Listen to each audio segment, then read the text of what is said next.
कुएं की शादी।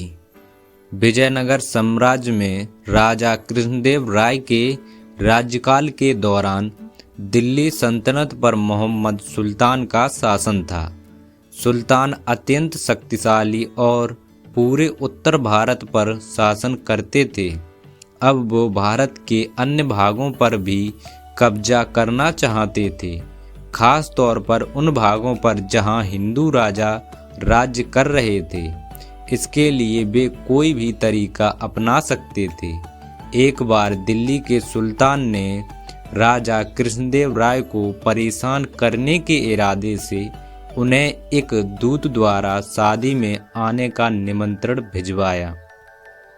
जब महाराज ने शादी का निमंत्रण पढ़ा तो वे ही नहीं बल्कि पूरा दरबार भौंचक्का रह गया। उस निमंत्रण पत्र में लिखा था, हम अपने राज्य के नए खुदे कुएं की शादी कर रहे हैं।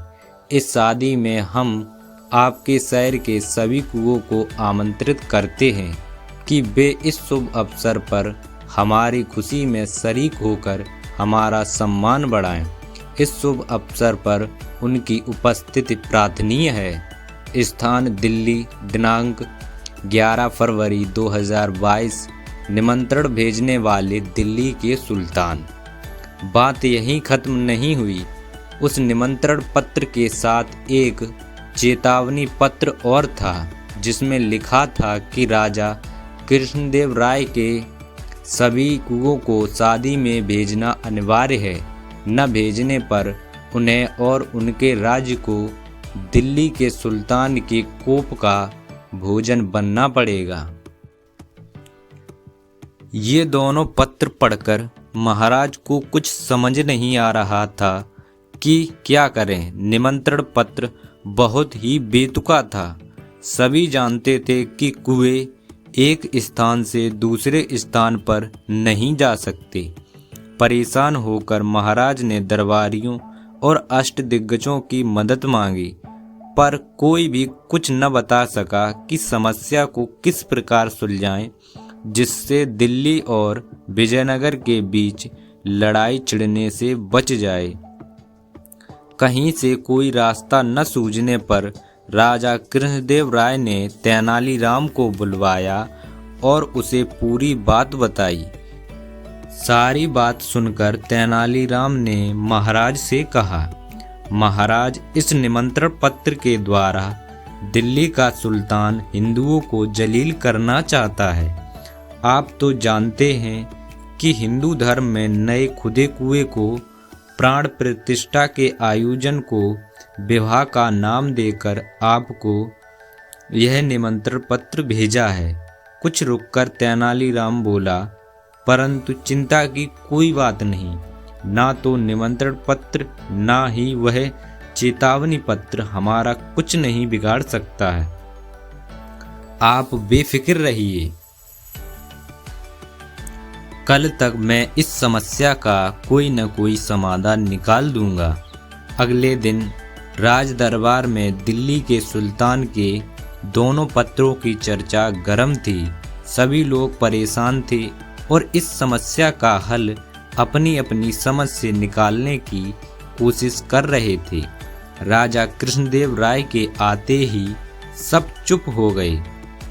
जब महाराज राजगद्दी पर बैठे तो तेनालीराम खड़ा हुआ और बोला, महाराज, मैं दिल्ली के सुल्तान के पास भेजने के लिए यह जवाब तैयार किया है।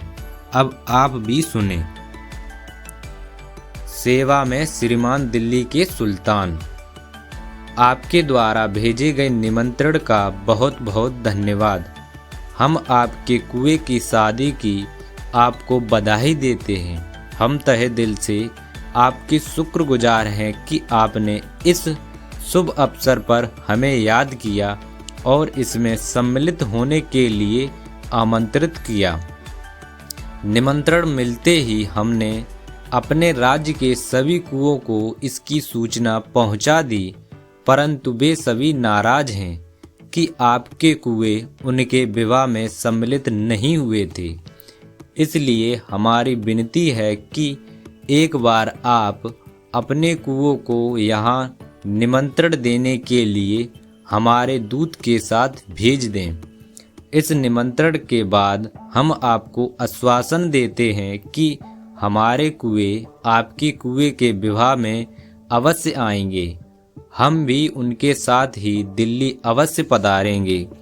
आशा है शीघ्र ही आपसे कुओं के साथ भेंट होगी। धन्यवाद। श्री कृष्णदेव राय महाराज, विजयनगर साम्राज्य। पत्र का मसौदा सुनकर पूरा दरबार तालियों की गड़गड़ाहट से गूंज उठा। महाराज ने एक दूत के साथ संदेश पत्र दिल्ली के सुल्तान के पास भेज दिया। पत्र पढ़ते ही दिल्ली का सुल्तान चकरा गया और उसके मुंह से निकला, हम कुओं को तुम्हारे साथ कैसे भेज सकते हैं। दूत क्या जवाब देता। बेचारा चुपचाप सिर झुकाए खड़ा रहा। सिर खुजलाते हुए सुल्तान ने दूत को खाली हाथ भेज दिया। अतः उसने राजा का मजाक उड़ाने का इरादा छोड़ दिया। समझदारी और चालाकी में जमीन आसमान का अंतर है।